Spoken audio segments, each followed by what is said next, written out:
Sa unang pagkakataon mula nang ipakalat umano ni Ace ang kanyang maseselang litrato at video, magkaharap na ang dating magkasintahan. Ang pagtutuos ng mag-ex nagsimula sa pagkumpronta ng lupon kay Ace. Pero git ni Ace, si Julina raw ang nagpakalat ng mga picture at video. Nung di ang mga naghaltang cellphone niya yung ginamit nung eh. Sinong babae ang magpo-post ng sarili niya? Para ano?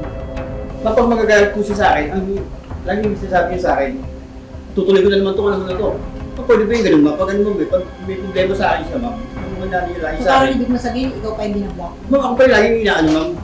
Pwede ba yung ganun? Para pakulay lang po na siya ang gumagamit yung account. August 4 po, nag-text po siya sa akin, dahil po yung number ng nanay niya. Actually, nakita namin ang video na pinakita sa akin natin. Kahit akong babae, hindi ko kaya.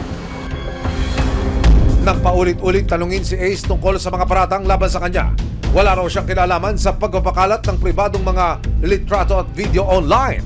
Hindi ko naman pangalan sir yung one meter. Sa akin yung ano. Sir, kayo sir. Sir, pwede naman sir kayong gumawa ng account ng iba.